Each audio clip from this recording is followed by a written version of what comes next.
শংকৰদেৱে পচাৰিলে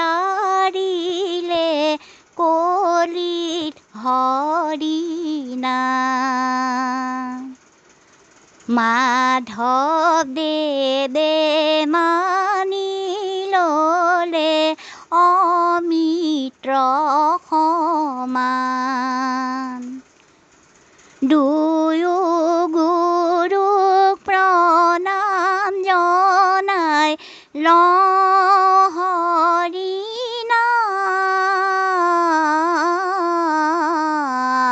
নাম। মানৱী জনম জানো আকৌ ঘূৰাই পাম।